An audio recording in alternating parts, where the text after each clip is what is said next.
Good morning, good afternoon, and good evening to everyone, and welcome to the Zoom Test Kitchen. It is Friday the 23rd at 3 o'clock Eastern Time, and we have some friendly faces here. Hello, hello, hello, everyone. Good to have you all with us. Jeff is out on assignment, I guess. I don't know. He's out working, doing his thing. So he asked a few of us to come in here and try and hold down the fort for him. That's what we're going to try and do. So I have a couple things, three things actually, that I thought we might want to look at. I do have, we did turn off cloud recording. So if you do have an ISO machine, you want to bring that in, feel free to do that. I've got mine in here. And we can certainly play with that. Hello, hello. And there was an update to ZoomISO, 2. I believe it's 2.1. 2.0.1, 2.0.1. I'm not sure what the changes were. We can pull up that changelog and look, but I also thought we'd start with the upcoming changes. There's a huge changelog for the 25th, 26th. So I thought we'd look at that. And I was also hoping that we might be able to dream a little bit about Zoomtopia, what we're hoping for from Zoomtopia, what we want Zoom to add in the future. And of course, if there are questions, thoughts, insights, please just don't wait for me, just chime in and share those. But the first thing I wanted to share was I got an email from Zoom. This was, let me see when this was. I got this email, it's a couple of, maybe a week ago on the night, oh no, not a week ago, sorry. Well, 4 days ago from Zoom. I'm sure many of you got this. Let me show it to you here. And it's about changes to registration. So they talked about an update to the registration confirmation page for meetings and webinars. And this is of course about security. So now when an attendee registers for an event, and again, this is not Zoom events, this is just any Zoom meeting or webinar as I understand it, the join link is no longer displayed on the confirmation page of the web browser. So as I understand it, once you registered for a meeting or a webinar, you would not only see the link, you would get an email and you would see the link on your confirmation page. They're now taking that away. And you'll only get the link in email. And it's designed to reduce the chance of an unwanted attendee joining a meeting or webinar. I guess perhaps if someone's looking over your shoulder or grabbing your screen somehow.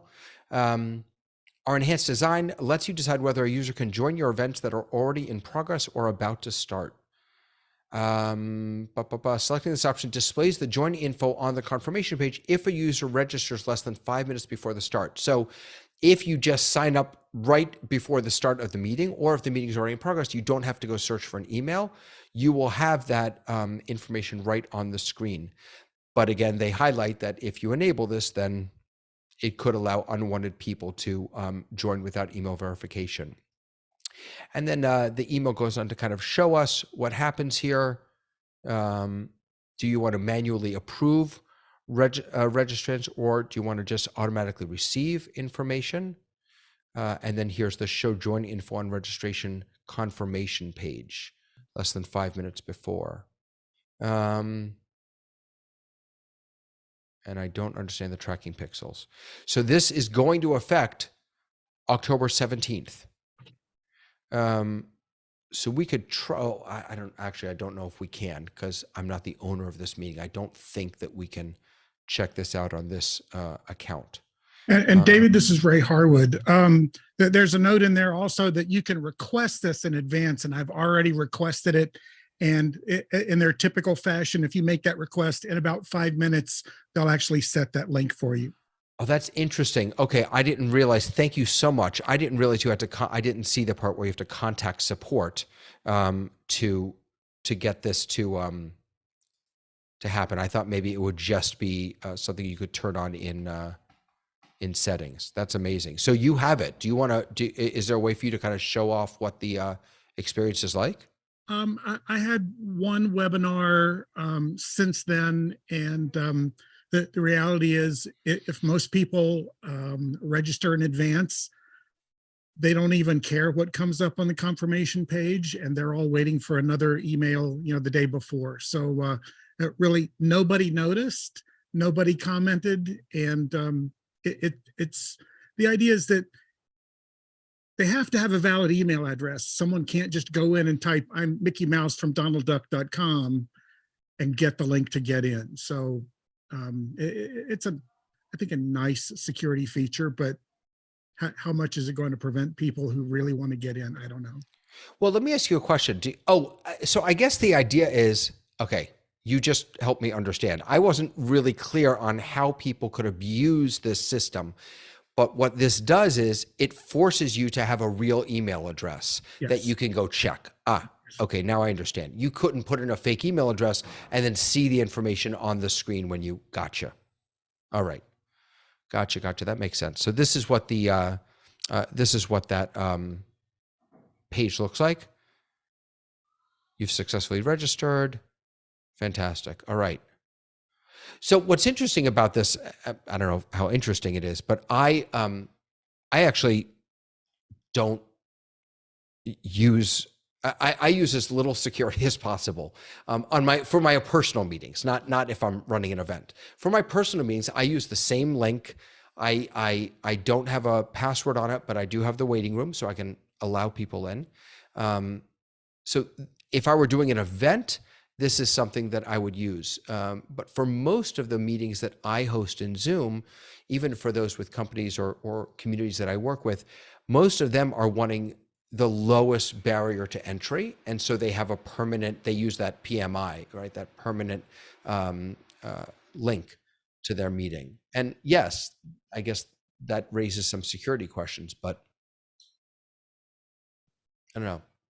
Well, I guess my idea would be that if you don't have any, Zoom bombers or any issues, then it doesn't matter. But as soon as you start to have one, you have to know, what can I do to help fix that? And I use Calendly for most of my clients that want to actually meet with me because I'm just not eminently available. And so they go into Calendly and say, I want a 30 or 60-minute meeting.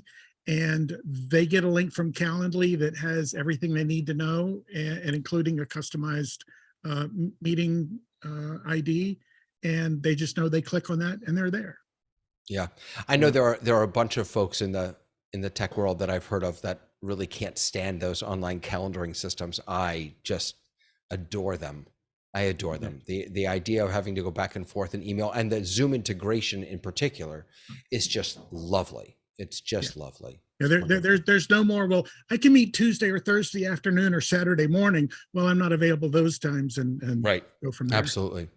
I think the only time I put security around the sessions like this, or sessions, is if I'm going to have anybody under 18 in the session, because there are legal youth protection issues that you have to kind of lay in place, and I want to know who's in the room and who's not in the room for sure, and lock them out from a variety of things. Like we wouldn't allow screen recording and or recording the session and things like that, for that very reason, because then you get into all sorts of problems.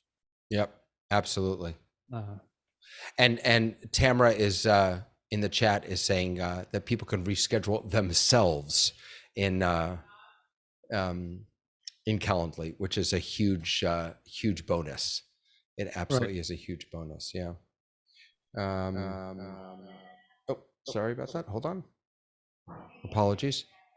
Any other thoughts on this, or sort of what how Zoom is trying to make all this work for us? Nothing else? If not, we can jump over. I've got something to say. I've got my hand up, sir. Please. I'm gonna be careful because this is being live streamed. I don't want to name any specific companies, but the third-party integrations for calendars, I would suggest that people read the terms and conditions of those. At my place of work, we don't allow integrations unless they pass the security and privacy review.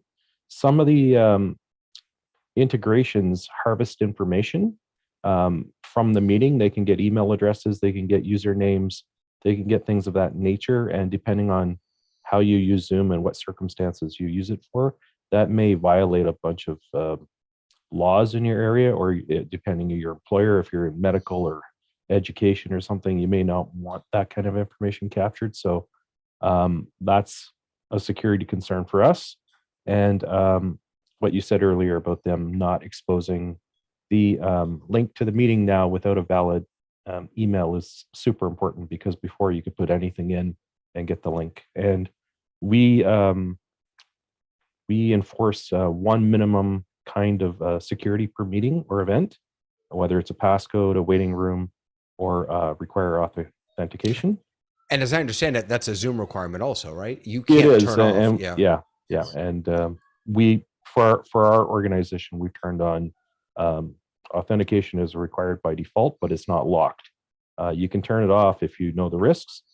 And Zoom has also made a way now to make authentication exemptions. So basically, you add the email of the person you want to exempt. So the whole meeting can have authentication required, but you can exempt certain individuals. Great. How do you have a sense about, you mentioned before harvesting information. So when you register for a Zoom meeting or webinar through their registration process, do you have a sense of what are the privacy guardrails that are up to ensure that Zoom isn't taking that data and sharing it or using it in other ways? Zoom satisfied our privacy and security process. I'm fairly confident that the department that does that for us was happy with them. But the third-party integrations have their own individual terms and conditions, and some of the terms and conditions are, we're allowed to capture this information, sell this information, keep the information. They don't disclose how long they'll save the information, how they safeguard the information. So for us, it's too much of a risk to allow certain kinds of apps to do that sort of thing. Fair enough. Fair enough. Absolutely. All right. Anyone else want to jump in before we jump over to the release notes? It's going to take us hours. These release notes are unbelievable coming up. So these are, let's see here. This is not telling me the date, actually. Wait a second. Yes, it is. Sorry. So this is telling us this is scheduled for September 26th coming up. The Zoom client's the one I'm most interested in, so I guess we'll start there. So first of all, they're changing the name of Zoom Chat. I don't really know why. Zoom Team Chat, it's going to be called. And the Meet and Chat tab of the mobile app is now separated into two tabs, Meetings and Team Chat. Okay. And where I work, we use the term Zoom IM, instant messaging, because people get confused between the global chat that's available outside of meetings and the meeting chat. So we internally use the phrase instant messaging. Well, it's interesting. What's interesting is I actually think that most people don't even realize that there is messaging outside of the meeting setting, right? I don't think most people even know that Zoom Chat outside of a meeting exists. I used it only for the first time when I had to communicate with a few Zoom people. And of course, that's the platform that they use. So yes. All right. I thought this was really interesting. Enhanced CarPlay support. Oh, I'm sure that the Safe Driving Council will really appreciate that concept. The last time I joined a meeting from my car, I got in so much trouble with everybody else who was on the call. Why are you joining a meeting? Guys on the, I wasn't even watching the meeting. I wasn't even paying attention to the meeting, but I don't know. I just think that's, I'm just trying to figure out what that really means. I read that, David, just like you did. And I said, I mean, I've seen people on after hours, prop their phone up or their iPad up on the passenger side seat and be part of the Zoom session. Guilty as charged. Yeah. Right. But But to have it, last thing I wanted is on my screen in the middle of my dash while I'm driving. Well, I don't think the video is there. I mean, this is not, I think this is just, you can see and join your upcoming meeting. I hope, I would assume that it's audio only. I hope so. I hope so. I But it think was just, I think that button presence being on your automobile console for the people who are going to join a meeting, rather than, messing with my phone while I'm driving, I would rather have it like maybe on a Tesla. I don't own a Tesla, but Right. maybe it shows up on the Tesla and there's one button and you can touch it and it'll bring you the audio. That's my guess. No, fair enough. if Absolutely. it's just audio, so be it. But it just struck me as odd. Yeah. Yeah. Profile card enhancements. Profile cards. Now, I don't even know what profile cards are. So it says they've been visually enhanced to better convey information about users and contacts. I saw something earlier in Zoom events. There was an update to Zoom events. Maybe we talked about it last week, where they were also talking about enriching the way that people can connect, get information about one another, or I should say share information with one another in Zoom events. So now it seems like they're bringing some of that to Zoom meetings. You can share your work location, your location, local time. It says they're spaced properly. I guess they weren't before, even when fewer of those items are provided. It includes hyperlinks now. Email address field on the contact tab of the profile card now displays a copy to clipboard button on hover. That's nice. And a reminder that profile cards can be viewed in meetings. So how can you, I want to know how we can view a profile card in meeting. It has to be enabled by the admin. Let's see. Profile card showing important. How to view. In a Zoom meeting, hover over the video or avatar of a participant and click profile. So I'm going back to, let me clear the spot so we can all find someone if we want to. Oh God, I just lost my mouse. There we go. So I'm hovering over a person. It may not be enabled in this meeting. Click view profile. Yeah, I'm getting, oh, wait a second. Hold on. Unmute. No. All right. So maybe it's not enabled in this meeting. All right. That would be something for us to try. And a profile card will appear in the right panel of the meeting window. All right. I actually think that's a really nice feature. Viewing profile cards for external participants. Oh, but check this out. You can't view profile cards for anyone you're not contacts with. Oh, now I'm confused. What good is it then? Right. This feels like a corporate environment type deal. Yeah. Well, and I'm involved with the Zoom Community Champion program, and I'm on their chat group in Zoom chat. And so when I hover over one of those people I just discovered, you can actually see their profile card. It pops up. Ah, okay. So are you able to share a screenshot or a view of that? Let me get a screenshot or something and I'll. That would be cool. Yeah. Just so we can see what that looks like, because I haven't seen it. Kind of unprepared, but I'll find something. Sorry. Yeah, no. It's all right. It's all good. All right. Let's go back. So we got the profile cards, addition, preset use of hide self view in meetings. Disable the option controls the use of the hide self view option. The option is currently available during meetings, but will include an additional out of meeting. So you can, you can set up do hide self view outside of a meeting. Well, now what's interesting to me about that is that maybe it was during a meeting, but I turned that off. I never want to look at myself. I turned that off and I don't have to, it's not meeting by meeting. Once I turned it off, even though it was in a meeting, I assume it was persistent. Now, apparently you'll have an out of meeting option to turn it off. I think this is for when system administrators deploy over an organization or remotely the Microsoft installer or the mobile device management stuff. So you can determine how Zoom reacts when it's launched in an organization. Does that mean the admin can decide for the Yeah, for the there's a special installer. So let's say you're deploying to 300 classrooms, or in a corporate environment, 300 offices. There's a different installer than you would use typically for like your own personal computer. So there are installation settings you can pre-configure before you deploy. Copy that. Thank you. Remind me what you're in a university setting, right? Yeah. Okay.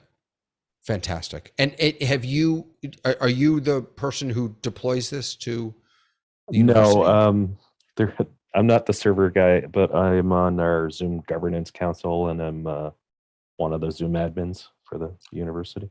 Gotcha. Fantastic. Thank you.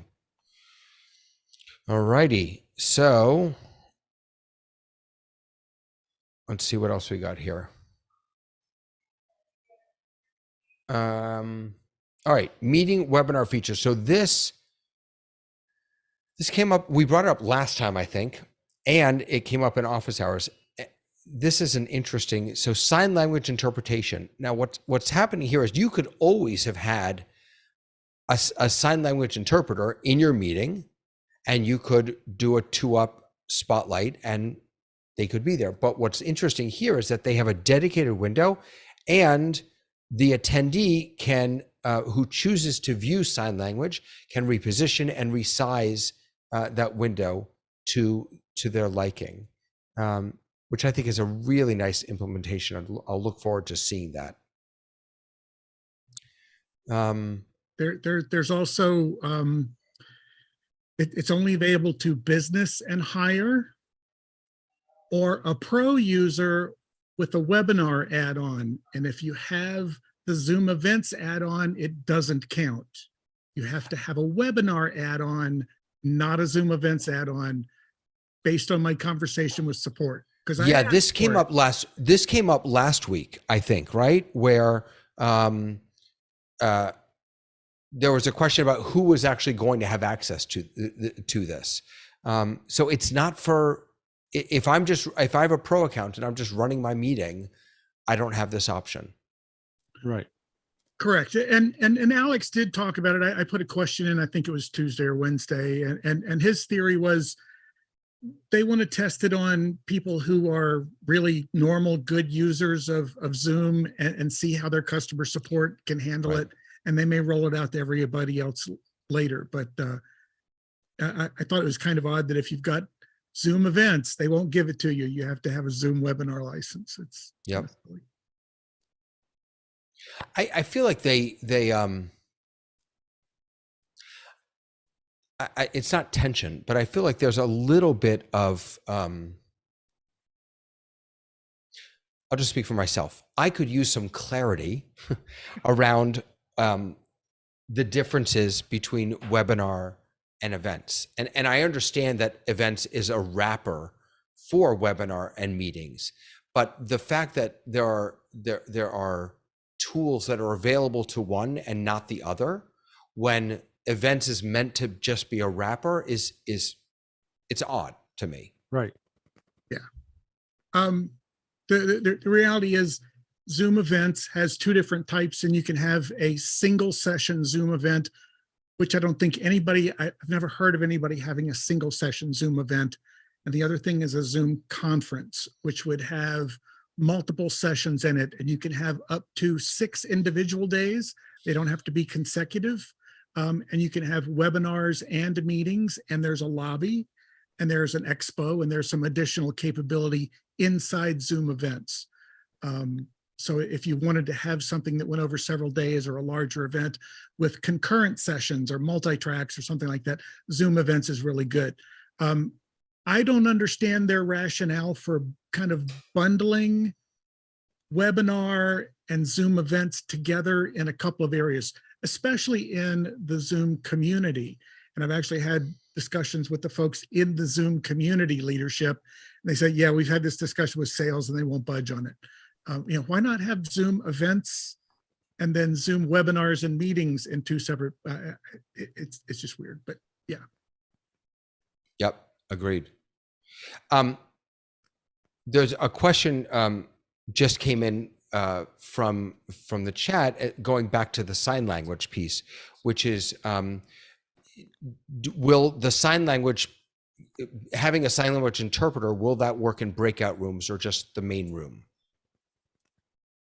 Does anyone have a sense of that? Well, if it's only in a, I mean, he almost answers the question in that lower third you just showed. If it's tied to a webinar, we don't have breakout rooms in webinars. No, it's, right. It's actually not tied to webinar. You The just have to have the capability- webinar license. Oh, I see. Tied to what that you're saying. license. Yeah. Yeah. Yeah. So right. So then that makes this a really interesting question, Question. right? Yeah. What happens when you go into break, and how does that ASL interpreter work with breakout rooms? It should work like a regular meeting. And if my Zoom events license gave me the ability to test it, I would, but it doesn't. So. But I guess the question is, where does the interpreter live, right? Because if they live in the main meeting and you have 3 breakout rooms, do they go to all 3? Is that pop-out I think window you would have to available have all 3? one per room because the audio is per Right. room. Oh, right. To Of see course. the video and do the audio and all that, it's per room. So I believe you would have to have an ASL interpreter. If you're going to have 3 breakout rooms and people in the main room, you need 4 ASL interpreters. So that, right. I wonder though, because there are limitations to what functionality again exists in breakout rooms versus the main room. I wonder if this functionality works if you do have a dedicated ASL interpreter for breakout rooms. If this works, that we'll have to wait and see. Yeah, I can clarify my use Oh, please, scenario of if course. that helps. I do like this last weekend I did an audition event where I used breakout rooms as the audition room and then also as the dressing rooms for actors.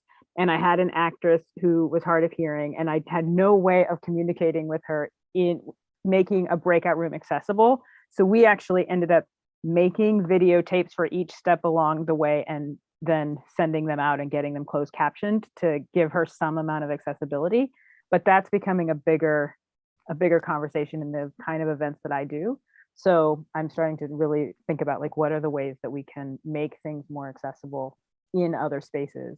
And so that's my use case scenario for it, is trying to figure out how to make breakout rooms accessible. And they so far are not.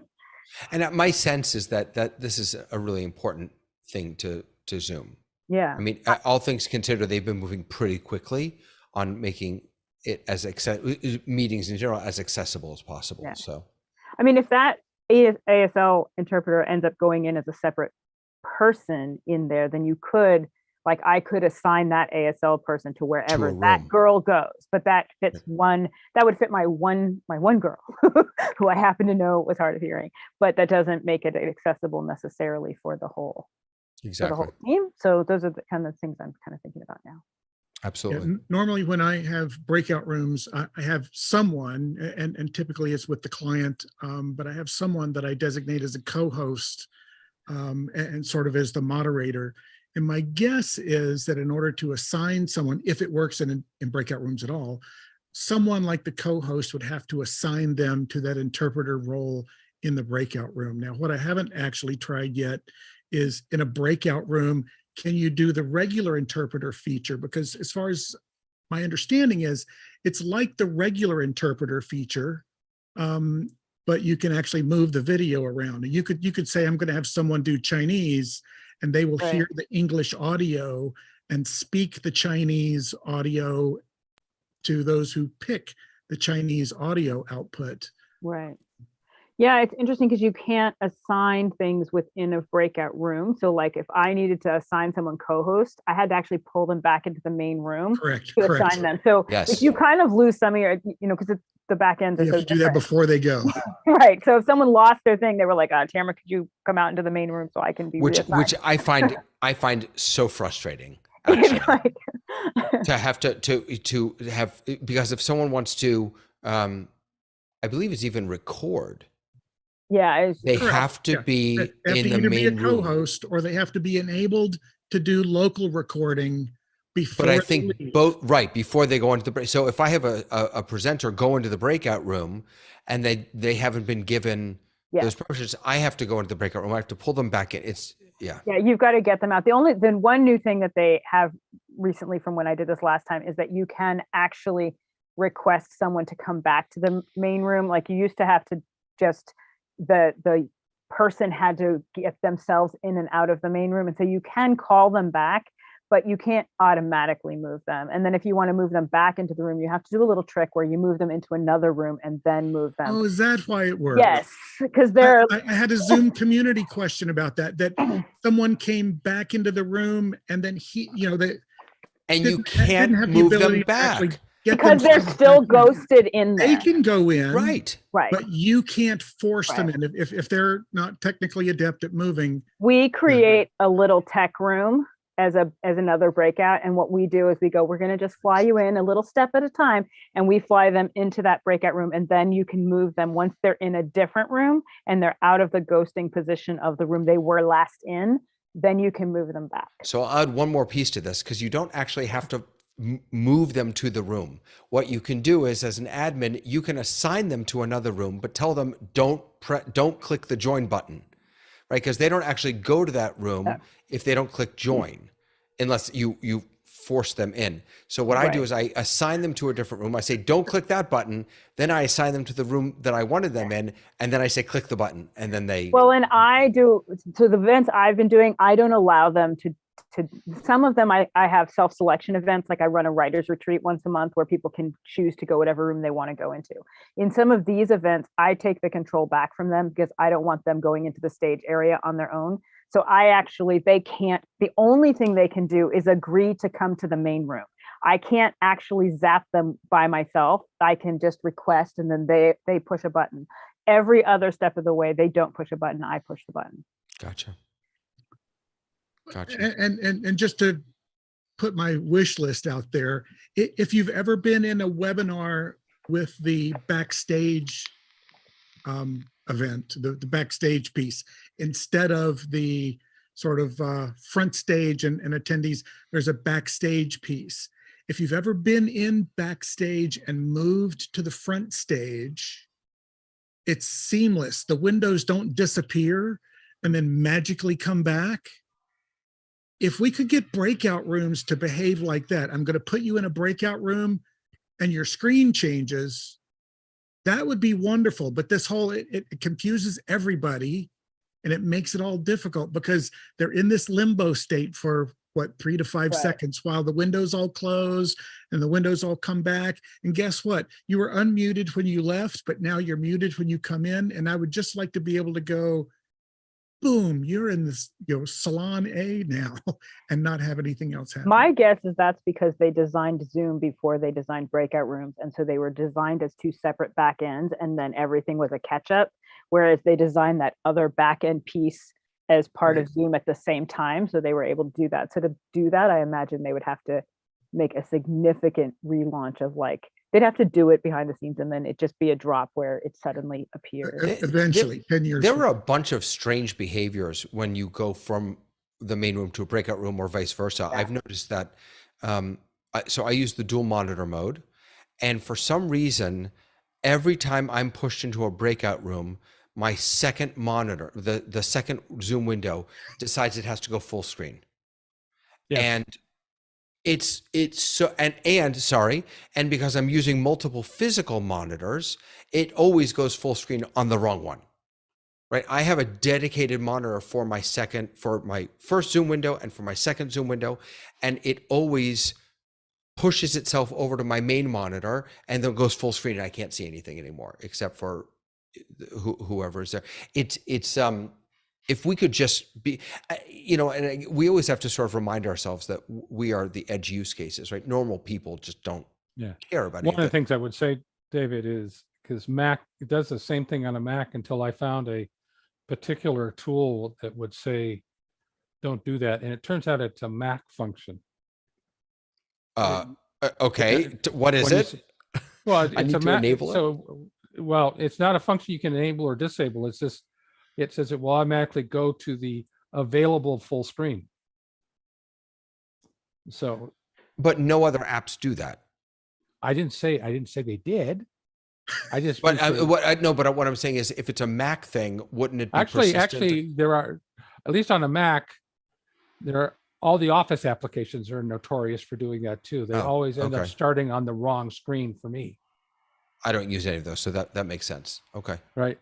So they're Right. using some function that, for all I know, the APIs are even identical between, not that I would see that happening much, but between Windows and Mac, that Zoom takes advantage of to say, go find me a full, an open place to go when Yep. you go full screen. And it's taking, as you say, because it does it to me too. It ends up on my television usually.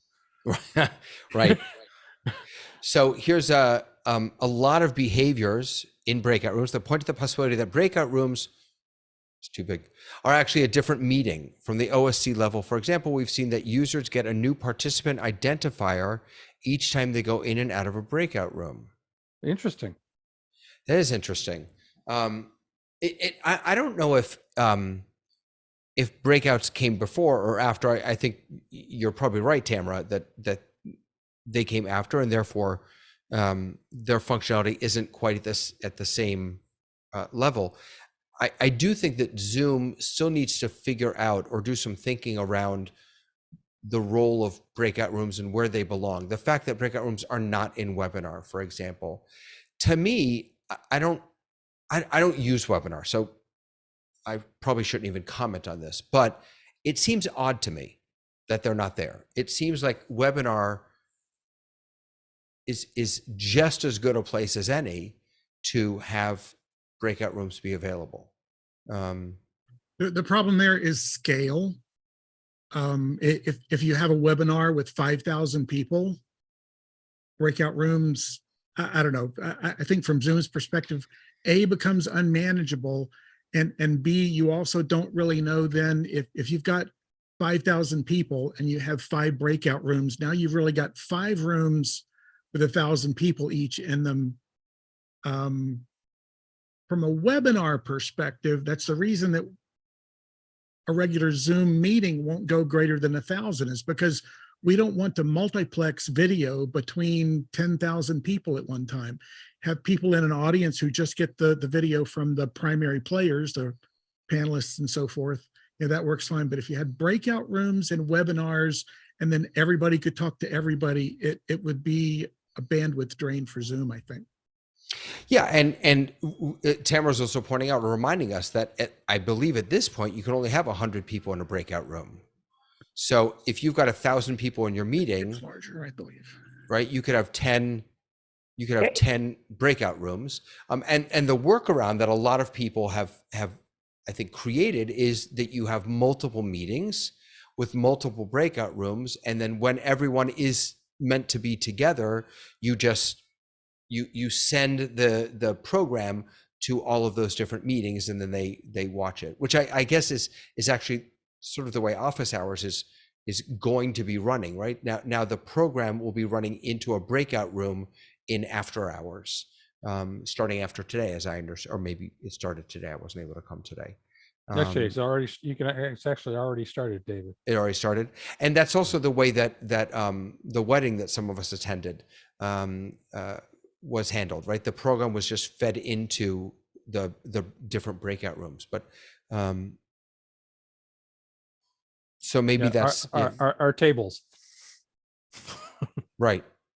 I wonder At the how wedding. many. Is there a list of? Tamara's asking. Is there? How many? I know there is. Is there a list of number of rooms that you can have? And Yes. sorry, yeah, there is. Do we know what the answer to that is? What the number is? Give me a second, and Yeah. The answer to it's so it would be hard to manage. I think the answer to that is ZoomOSC. Mhm. I mean, ZoomOSC is the missing. It's not missing anymore, but it's the missing tool natively in Zoom that does allow you to manage some of that, that number of of activities. What have you got there?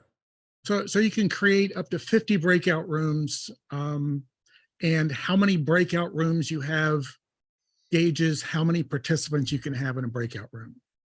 This is the breakout room Zoom support article. So going back to our breakout rooms, separate meetings, in some ways, it seems in this respect, it seems like maybe they're not, because if they were, you could hypothetically have up to 1,000 people in, because you can have up to 1,000 people in a meeting, you could hypothetically have 1,000 people in a breakout room. And maybe, but maybe that actually is possible. And the limitation is not the number of people you can have in a breakout room. It's the number of people you can have in any given meeting or webinar. Right. They would have to aggregate the number of people based on your actual meeting license. Right.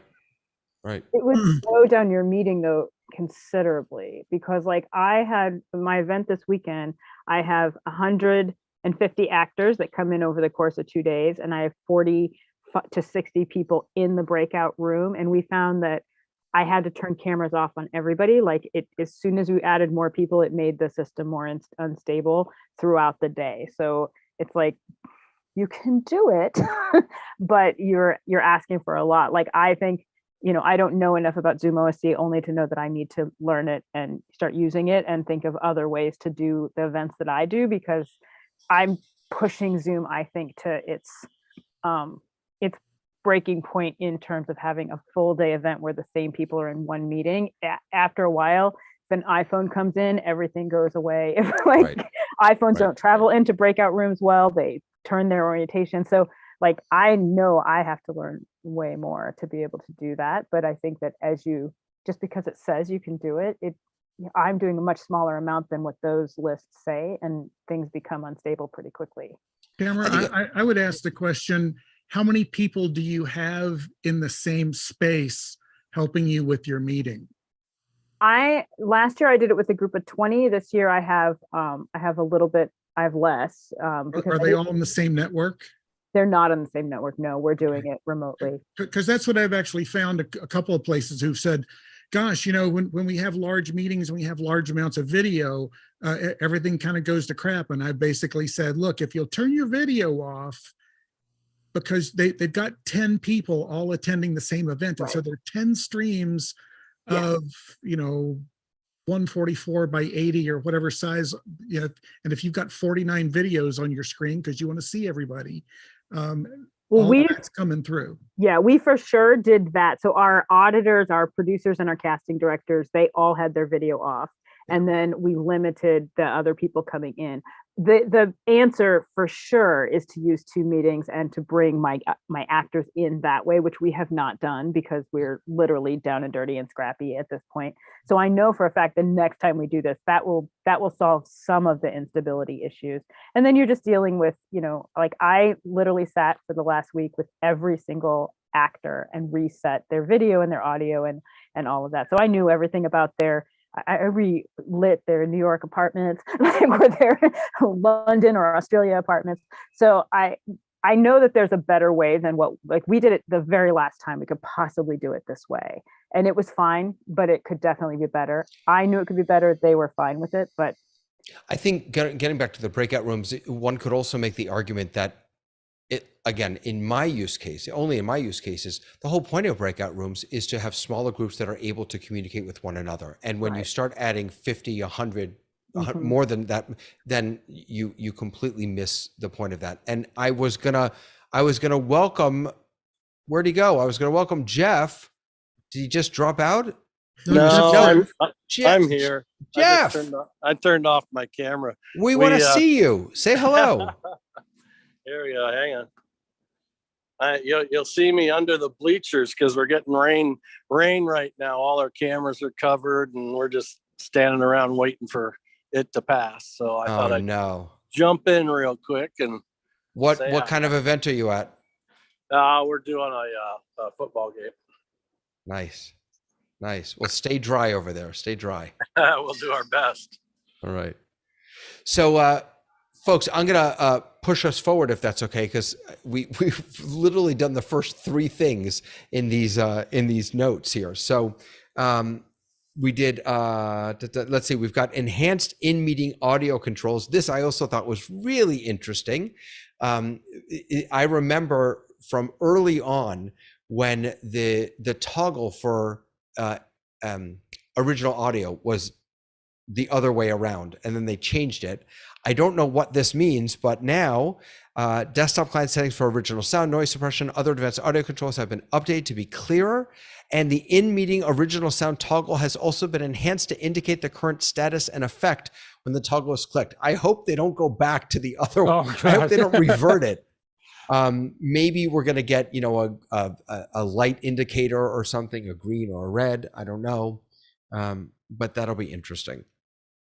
The enhanced self-view and non-video participant controls, we mentioned that earlier. But here again, the hide self-view option in client settings is persistent across meetings. Mine already is, so I'm not really sure what that's about. Hide self-view and hide non-video participant options are included in the in-meeting view controls. Now that's nice. I never have non-video participants turned on, but there have absolutely been times when I have perhaps wanted to for one reason or another, and you could only do that on the settings side. And I'm not sure that would take effect if you are in meeting currently.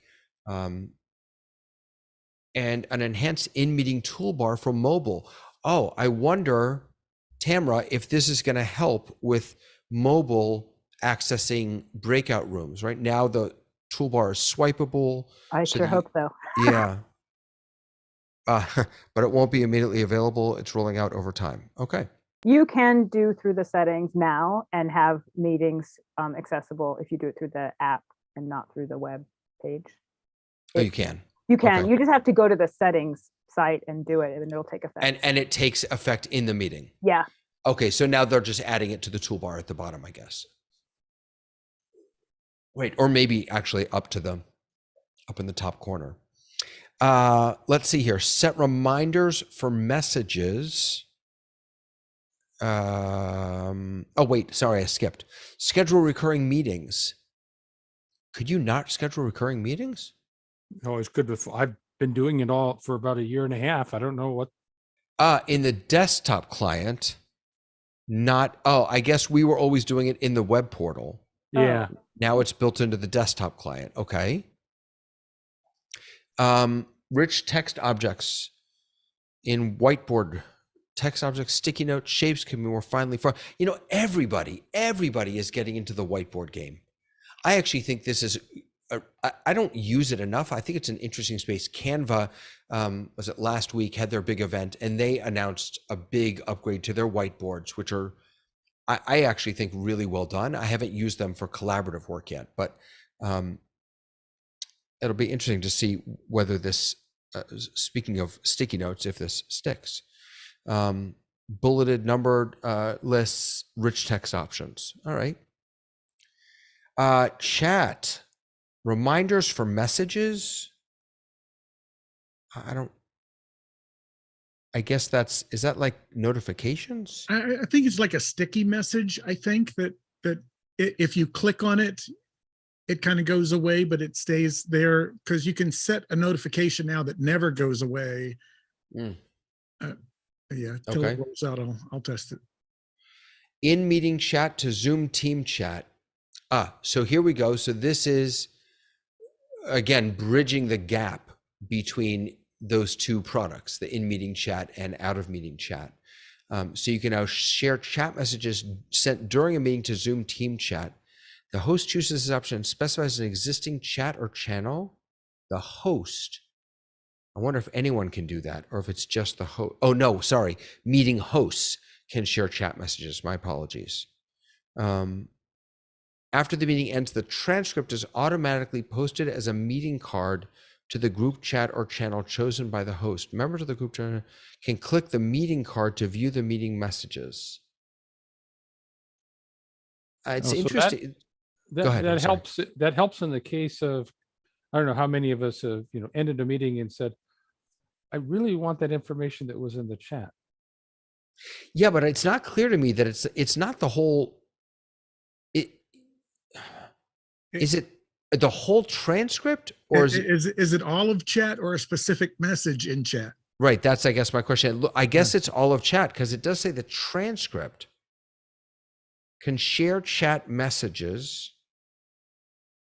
I think it's the whole chat. Yeah.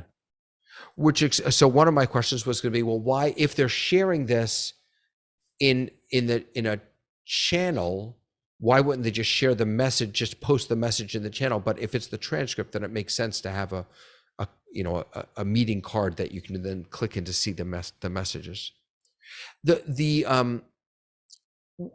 One of the things that I find a little frustrating, and when I say frustrating, I'm not really complaining because Zoom is wonderful, but is recordings not being available until a meeting ends. So if I do a local record, I was working with a client the other day, and we wanted to make sure that his audio was being routed the right way. And in order to do that, I wanted to record a snippet of our Zoom meeting. So I did that, but then I couldn't share that with him so that he could see, meaning I couldn't even bring it into the meeting until I had to quit the meeting. Right. Then we all had to come back in, and then the recording started to process. And it seems like it's also true here, that chat also will only, I think there's a fundamental difference there, Dave, just to elaborate a little bit. That text chat is really available immediately. But what Zoom does is it shoves all of the video and audio in a single file, I believe, for your recording. And then there's post-processing occurs that goes through that kind of instance by instance, frame by frame, if you will, and says, oh, this user has it checked to record a gallery view, a screen share only view, a speaker view, and a combined view, and builds those then as that processing occurs. So there's a time delay, and depending on the length of your meeting and the complexity of what you're looking for, that's necessary in that particular case. And there's also a time delay, because if this is grabbing the entire chat, then it's not going to grab the entire chat until the meeting's over. Right? If this isn't message by message, if it's just a transcript of the whole chat, then it needs to access the whole chat. Yeah. And Guys, I'll add a test that we did. Lois was in with us, and I gave her local recording privileges. She then left to a breakout room, and she started recording even before she left. The local record follows you from main to breakout and so forth. And then she stopped it, and it would convert locally while she was in the meeting. And then she could come back to the main session and share it with everybody. So that would be a little bit of a creative workaround. Now, you don't have, the breakout room had nothing to do with the solution. If you gave somebody local recording privileges and they recorded that snippet and then they stopped it, then they could convert it locally and then share it with everybody. You can, because my experience is that I couldn't. Maybe I was doing something wrong. Yeah, well, one thing I don't recall is if it did that auto convert, or if she had to go to the file system where it recorded it and double clicked on it to convert it, but it let her. I think the trigger there is that you have completed your recording, you've stopped recording, and you left the breakout room. So from Zoom's perspective, the files that it has grabbed to shove all this stuff into is now freed up and can be used. Then when you come back to the main meeting, it goes, oh, I can do that conversion because they were over in the breakout room when they left it. Yeah, but she started the record in the main and went to the breakout, and it continued to record locally in the breakout, and she came back, and then she stopped it. And I'm thinking it probably didn't trigger it because it wasn't triggering on the move from breakout and back. I think she probably went to the file system and double clicked on the file that said double click. She did that. She had to reopen. She had to click on the file though. So this is, Yeah. I'm recording right now. When I stop the recording, I get this little pop-up that says the recorded file will be converted to MP4 when the meeting ends. Yeah, Are you but if recording? you go to the file system, you can force it to do it now if it was a local record. Really? Yeah. I did not know that. That's interesting. Zoom. Now, keep in mind, I don't think local records have all the integration with the transcript and stuff like that, that cloud recordings can Look do at on it. that. Look at that. You just double click on it. Yeah. Holy moly. Thank you, Jeff. You Wow. bet. Mike, sorry about that. Go ahead, Mike. Yeah, no, what I was just going to say too, from the streaming world, I will bring in the techie end of it. Basically, the scenario is that you have to think of it this way. If there has to be some sort of end sent to the recorder, right? On the non-techie side. So, because if you don't send that end to the recording, the container can get corrupted. And again, we've talked about this, and Jeff, I don't know if that was 2 weeks ago that we were talking about corrupted files, that you could actually get a corrupted Zoom file as well.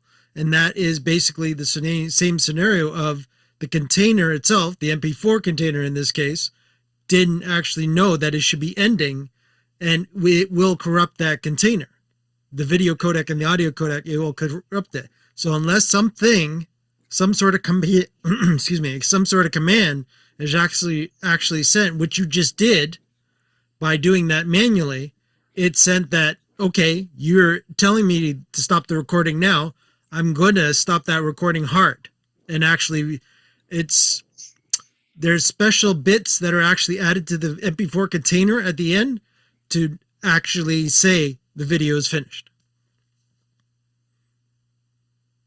Yeah. That's great. Thank you so much for that. Just going back ever so quickly to the whiteboards. Thank you, Tamara, for acknowledging the truth about whiteboards, the uncomfortable truth about whiteboards, that they're great, except you can't do anything on them, at least in certain respects. Hopefully they'll get a little better, continue to get better. All right. Virtual background and touch-up appearance. Oops, wait a second. Virtual background, touch-up appearance support for video messaging. Oh, God. Really? When sending a video message to Zoom chat, the user's previously selected virtual background and their touch-up setting are applied to the video. Oh, great. More virtual backgrounds. Okay. Restrict who can add a channel member. This is all chat here. Additional keyboard shortcuts with screen readers. That's nice. So there's, again, another example of accessibility. Private channel access from channel and message links. Enhanced link previews for chat messages. Chat bots and chat bots and chat apps to folders. Okay. Phone. Does anyone use Zoom phone? Yep, I don't use Zoom. I do. Yeah? Yeah. All right. Whoever uses Zoom phone, you got to take this because I don't use Zoom phone. You got to walk us through this. So create a personal contact from Zoom phone. It's kind of interesting, and it's been the big, oh my God, why does Zoom do it this way? You have to go into a CSV file and put the name and the phone numbers in, and then import the CSV file to add contacts to Zoom phone, unless you sync it with your Outlook or your iPhone contacts, which I believe are done locally only. And what they've done here, I believe, is so that you can now say, click on something and say, no, I want you to save that as a contact here. The ability to star contacts. I don't know if you haven't used Zoom chat very much, there's a way to sort of star people so that they come up into a special group. And then the video mail, video greeting, virtual background. It's interesting that with Zoom phone, is it just Zoom phone or does it also do Zoom meetings? And the reality is, if you have a Zoom phone and you have someone else with a Zoom phone, you can say, let's convert this to a meeting, and everybody ends up in a Zoom meeting. That's a nice feature. Yeah. And it's I also like that. interesting that if the other person does not have a Zoom account, you're talking to them and they're not using Zoom phone, and you say convert to a meeting, they'll be brought into the meeting with their phone number as audio. Nice. Yeah. Contact center. Is contact center part of the Zoom phone thing? It's a superset. I would say it's something bigger. It's like webinars versus meetings. Gotcha. Yeah. All right. I'm gonna skip over that. Yeah. A bunch of fixes. Wait a second. Let's look at the fixes. Webinar Q&A not showing some answered questions. Failed chat autosave. Outlook. Gray boxes over shared screen. Saving whiteboards being overwritten. Oh, the gray box is on the shared screen. Okay. Oh, I know what that is. I deal with it all the time. Yeah, what is that? When you share video, if you do it with, I feel like it comes up when I do it with I'm choosing to narrow in on my advanced tab, then there ends up being a gray box for the user where my panel, where my pop out, Where your other Zoom windows are. yeah, where your other The Zoom Zoom, windows are. yeah. If anything is over that, then it ends up for the other users to be a gray box. So you have to kind of like reconfigure your window to make that happen. Yeah, and not all computers do it. That's the thing. No, it's not I don't- consistent. I think it has something to do with, a computer's type of graphics card or graphics settings that are susceptible to it. But I don't know exactly, they're the ones that are going to deal with it. But I have a customer that this one that has 900 plus people in the meeting and 100 breakout rooms and so forth. Every time she shares, and you can get rid of them. She has to share, and then on the toolbar under the three dots, you drop that menu down, and there's I don't know, I can't even remember what it says, but it says hide something, and about 3/4 of the way down, and you can click on that, and it does make those gray boxes disappear. But it's really only if you're dealing with them, and she does, and so she's very used to that process. But glad to know that they have gotten rid of that. It used to be much more prevalent, but it'd be great if we never see them again. If you size your window of what you're sharing and use the framing device, the frame remembers exactly where it was last. So if you kept that similar, then you can get those other boxes outside of it. So That's you're saying that's my workaround. Share using a portion of the screen. Using a portion of the screen and set that up, get all the other windows out of the way out of that portion, and it will remember that portion exactly where you put it, even within between meetings to meetings. So that's great. That's one way, is to figure out the real estate of a second monitor, and that solves it. Awesome. Thank you. All right. We've got a whole bunch of other fixes here, which we probably don't need to go through all of them. Zoom for Intune. I honestly don't even know what that is.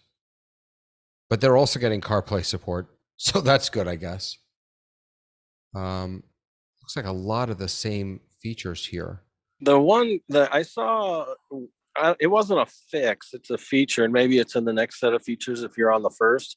I was excited about it when I saw it. Is CarPlay will now show you. Okay, you see, so I came in late. Yeah, we thought it was both a feature and a flaw, perhaps, because I'm not sure people should be.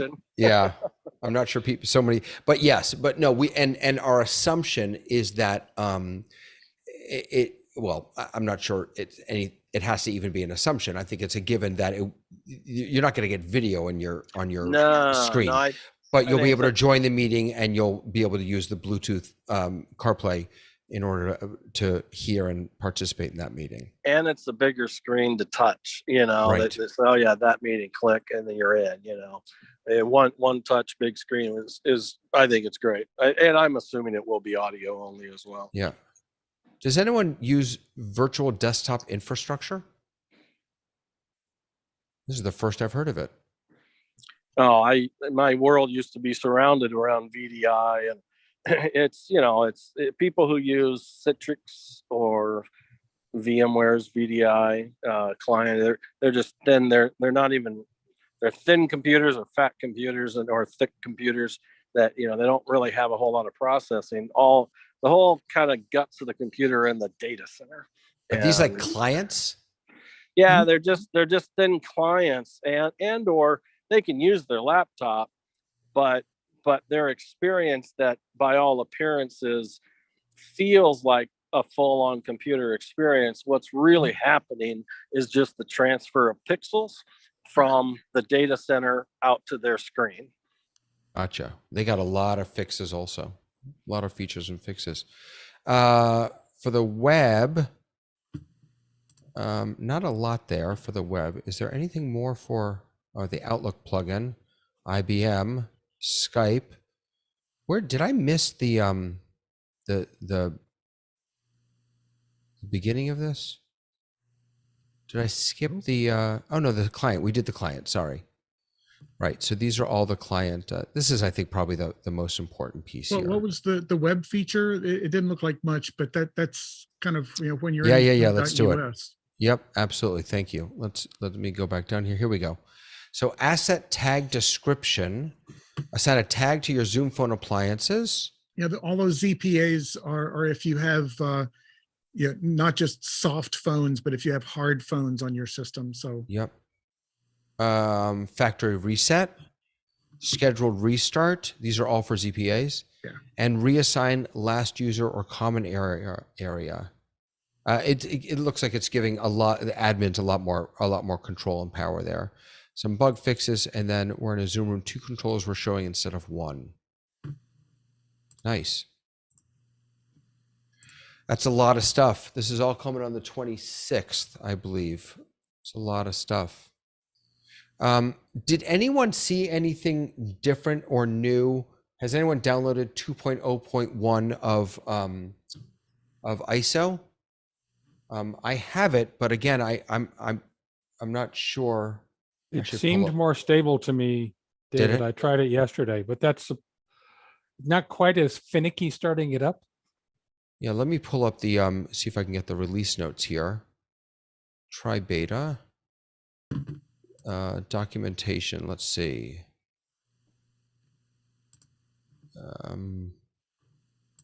Download now. Hold on. No, I don't want to do that. Oh, wait, I see it. I'm sorry. Full changelog. Here we go. All right. So, oh, this is interesting. Why is it? It's only showing me 2.0.0.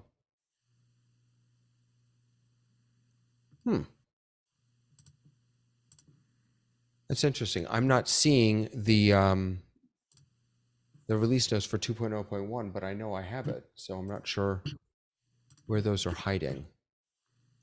Let me see if I can find those real quick for us. I know Andy's email has that link in it. Yeah, that's what I'm looking for.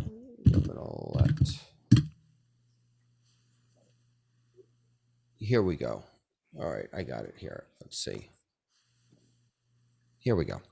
All right, so we've got improve the novel frame rate output for Blackmagic, upgraded to 5.5 for NDI, which is the latest, fixed an app hangout when using freeze video loss mode when output data is not available. So that is referring to, let me see if I can bring this up for us. Hold on a moment. Oh, I don't have that turned on. Bear with me a moment so I can show you what that's about. NDI scan converter. There we go. Capture ZoomISO. All right. So now I should have that. Do I have that? Nope. That is not what I wanted. Forgive me. ZoomISO. What do I want here? Nope. Don't want that either. It doesn't tell you what the different. No, that's not it either. I'm grabbing everything that's available to me. Is this it? Maybe this is it. Well, you know what? I'll just do the whole screen. There we go. So in over here in the, is it in participant management? No, where is it? OSC settings. Oh, it's in outputs. My apologies. In outputs, you've got up here the video loss mode, and you have a few different options: black, freeze, transparent, image, or test card. And so it sounds like when you were using the freeze, which would just freeze the person's image, that's when there was a hang up there. So they've fixed that, it looks like. Let's see. Let's go back over here. Output engine help text and toggle states better reflect the conditions. Output, oh, let's see. I put in 2 there. All right, so now I put in, I want 3 people. Output engine help text. They definitely made some changes here because I can see some of the iconography is different. Resolution. Oh, I have to choose NDI. There we go. NDI. I'm not seeing the help text, but maybe I just don't know where to click. All right. And then we've got stability bug fixes around the media engine. Is significantly improving app stability in more diverse situations. Fantastic. All right, so that's 2.0.1 of that. 2.0.1. Fantastic. Any other things? I was hoping we might spend a little bit of time talking about Zoomtopia and what we hope is coming. Our wish list for Zoomtopia, but are there any other things that people want to sort of chat about or ask about or test out, or what do you all have on your Zoom minds today? David, this is Ray. I have had a little bit of discussion with Jeff. I'm putting together some test scenarios around recording. What's actually in the recording based on a variety of things. And I actually had a Zoom community question this last week where they said, you know, I want on a local recording to not have the shared screen. I just want the speaker. And oddly enough, it's not something you can do on a local recording. If you're sharing a screen, the shared screen goes in, but there's a couple of other checkboxes down there that make some differences as to where the one person goes. And I did a couple of tests, but I really am looking to create a full test suite, and I would need some help once I get that put together here, probably in a couple of weeks of, you know, if you check this, and this, what do you get? But if you only check this, what do you get? And you've got a built-in test group right here. yes. Yeah, bring it on. Yeah, That would Jeff be and I fantastic. so yeah. Awesome. What else is on people's minds? I see we've got Tony watching. We've got Grant here. Oh, who is that that just popped up? Is that Daryl? I can't see. Yeah, Daryl. Your video's frozen and sort of cut in half there.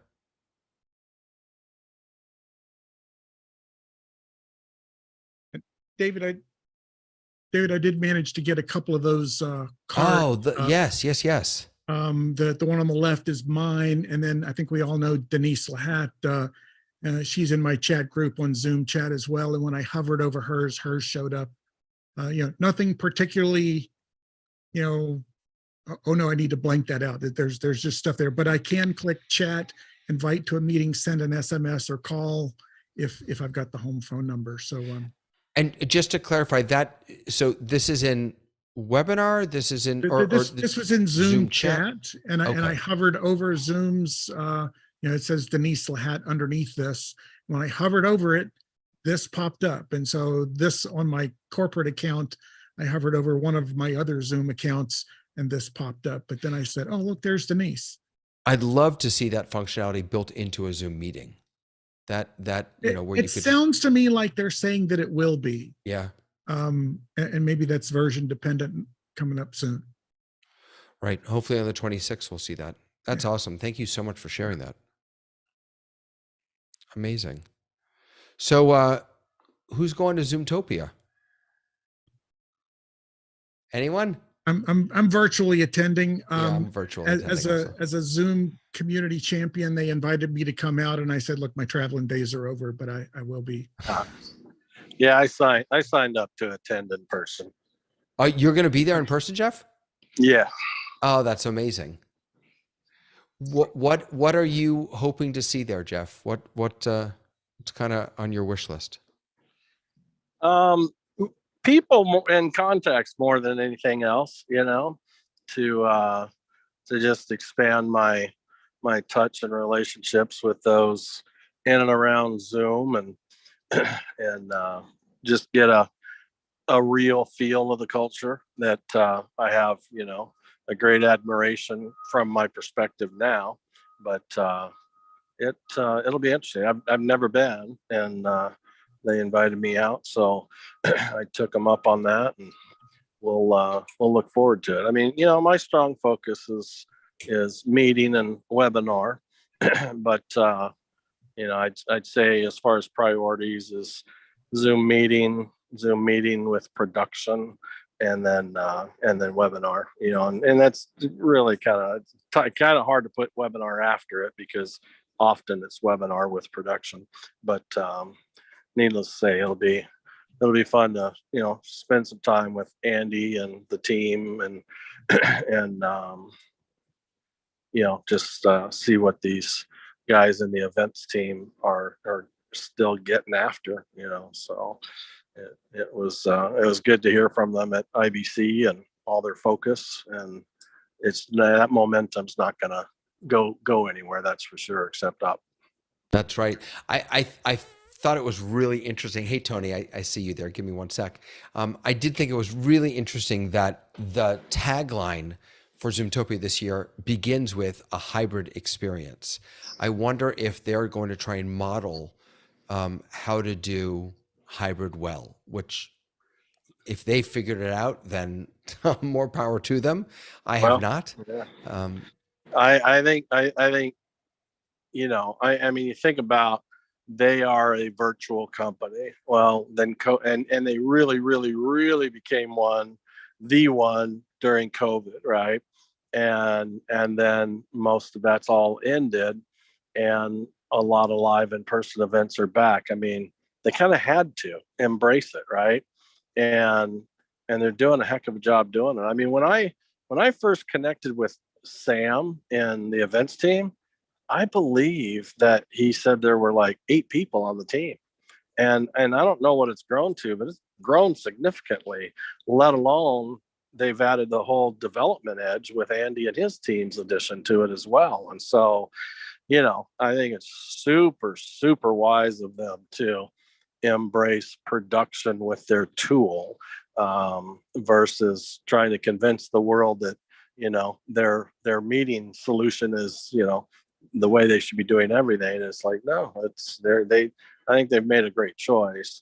and they're being very public about it. They're not keeping any secrets on, using vMix and Stream Decks and Isadora and the acquisition of, OSC and ISO and so forth. And they're letting everybody know kind of how they're doing it and so forth. So I think they're setting a really, really great standard, because what it does is it just bolsters their product's credibility. Because, I mean, how long during COVID did we see post after post after post of people who just hated it because it just looked like crap, right? All they could ever see was 360p, and we'd guide them and from portals and Zoom room bumps and all that, and then it's not just the addition of that trick, or writing support and crossing your fingers. Well, that's not such the pain these days. It's then there's like, hey, I submitted a ticket, they turned on HD and it's still not doing it. Well, then you get down to the requirements, right? There's nobody in your meeting requiring 720 or 1080. This is what you need to do to confirm that, your turn on has actually worked and so forth, right? Because then it's really understanding the personality of Zoom and how efficient it is and so forth. So it's there's really kind of a lot to know, kind of under the sheets. Absolutely. We've got a couple questions or thoughts, Tony and then Robin. So Tony, take it away. Hello, David and crew. How's everybody doing? I hope everybody is well. I'm just popping in just to make sure that everyone had an opportunity to hear the developer Michael Forrest on his conversation in office hours today. And the reason why I'm making sure that everyone knew, he shared some very important and interesting information about his app, Shoot Pro, which works with the iPhone or iOS devices as a webcam, but also you can use that app as a telestrating device as a webcam. And so I know a few of you were listening today, but I didn't know if it had been discussed prior to me coming in because I came in late. But if you hadn't heard, please check out that app. And if you have a need for it, you want to get it today, the developer shared with us that there is going to be a significant price increase tomorrow.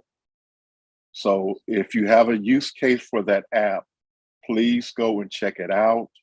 It works with Ecamm and NDI, amongst other things. And if you have a use case, please check it out, get it today, and get the lifetime for I think it's $44.95, which is $45. It's a great little app. Yeah. This is the Shoot app that I'm using right now. It's hard for me to actually show you the interface, but I can telestrate. So I'm basically just using my phone. And the way I'm bringing this in is I have my phone that I'm AirPlaying to an Apple TV that's going through a A10 Mini. And so, but you've got all the telestration features here. You've also got, let me see if I can find this for you. This is kind of cool. Let's see if it works. Hello? Oh, wait, hold on. Why isn't it working? Hello? It's not working. It's supposed to. Oh, that was demoed today, David. I know. Wait, why isn't mine working? Don't you have to draw the line first? I thought I was wondering if that line draw was required. I don't know if it actually works, but I saw it today, so I've used it before, so I know it. But for some reason, my line isn't drawing. I don't know why. But the voice part worked. I was able to get the voice recognition. That was pretty amazing. You said a word and it typed it there. Yeah, that's what I'm working on. Hello. Yeah, there it is. Yeah, so if so you have to have both turned on. I see. You have to have the drawing turned on and the voice turned on. So if I want to say, I'm excited for Zoomtopia. Zootopia. Okay. Different show, but yeah, it's a very cool little app. It's got the see, you can't see it. Sorry. It has a framer built in. You can pause video. So now I'm now waving my phone around and nothing's moving because there's a little pause button there. So kind of a freeze frame. You can also do that. I think, yeah, it's 2 fingers. If you do a 2-finger tap on the screen, that'll also do that, or you can click the button. It's a really, really nice app. I'm beta testing for him a new app called Video Pencil, which I absolutely have not figured out yet. It is the idea behind this, as I understand it. Let me pull up my iPad here. So the idea is that you can grab an NDI feed of whatever you are streaming. So you could, I guess, grab an NDI feed of your Zoom meeting or an NDI feed of your production computer and then telestrate over it, so that right now when I telestrate, I'm just telestrating on green. I have to guess, where my head is, and then I overlay that and then key out the green. The idea behind this is that you can actually have the video and telestrate as Alex does in office hours. So I haven't yet figured out how to get the NDI in here, but he's got some really, he's a really great developer. I wasn't able to watch this morning. I'm looking forward to seeing it. That's fantastic. Thank you for mentioning that. That's fantastic. Yeah, I just want to mention it because I know that a lot of us are using iOS devices, and I'm using it right now with my iPad. And so I could come into a meeting, Zoom meeting on the iPad, and then do telestrating on the iPad while I'm using it. So that was one of the use cases, but I'm also looking at possibly replacing Filmic Pro as my primary camera software with my iPhone that I use in the back of my teleprompter. So again, I just wanted to make sure, because he said tomorrow that the price was going up in a very significant way, and his gift to the office hours community was to let them know that they could get it today at significant savings. Yeah, and so I'm just using it to scribble on my screen, because I was able to get the NDI feed working. Oh, you did? Yep. So you're now scribbling on top of a live video? No, there's no live video coming into it. That comes in that new. Oh, no, sorry. That's the other, that's the video pencil. Sorry. Yes. No, what you said is exactly right. Yeah. So I still have to go through the exercise of eyeballing where I'm writing on my iPad versus how it's appearing on the screen. Yep. And I did send him one note. He needs an erase function, because to erase this thing is painful. Yeah. There is, if anyone is interested in that, you just head on over to squares.tv, and this is where you grab the app. How do you, I need to log in to see what my, I know I paid for it, but I'm not sure if I paid for forever or for, well, in any case. The show was very good today, and he's very British. Yes, he is. Understated. He it is turns indeed. out to get that lifelong, or I guess it's 10 years out, you have to be in the app, and at the very bottom on the left-hand side, you're either free version, pro version, or lifetime. And when you hit that, then it gives you a choice to do an in-app purchase. There's a second program that if you want to do illustration and teleprompting, that you buy from on this website. And I see Robin has her hand up. Did we answer your question? No, we were going to get to Robin. We haven't gotten there yet. I'm so sorry. Robin, hello. Hello. I just hate being the one that lurks and doesn't say anything. So I wanted to introduce myself. I've had you on my calendar forever. I do go to Alex's group occasionally. I run something called the Virtual Events Group, where we bring people in, we use Zoom, we bring them into Zoom to teach them about how to have better meetings on all sorts of platforms, not only Zoom. But I'm listening to you guys, and you're fabulous, and you work out these problems, but you have so many questions and inconsistencies about, and lack of understanding about what Zoom's saying, even in their release notes. And I'm thinking, oh my God, these guys spend their whole life in Zoom, and they can't figure out some of what Zoom's talking about. And then I think about— Some of us feel, Robin, that we don't have a life, but you're actually hiding a lot of stuff under the bushel basket. Robin is a leader in this field. She's worked with the Consumer Electronics Show. I was honored to be part of her ed tech at the Consumer Electronics Show for about 3 years. So to give them a little bit of your history in this field, Robin. Yeah, that wasn't fair, Robin. You undersold yourself. Come on now. Oh my God. Do you remember when PC Magazine was a magazine? Like this big with all the ads. So I was the editor then. I started way early in my life believing that technology would be a great equalizer. When magazines went to the web, I really didn't like writing for them anymore. So I went to CES and asked if I could help start vertical events within their big events so that there was a sense of community. So fast forward 15 years later, I started the digital health group, the high-tech retail group, the finance group, all live and in person. The last gadget standing, just a million different products for them that all did pretty well.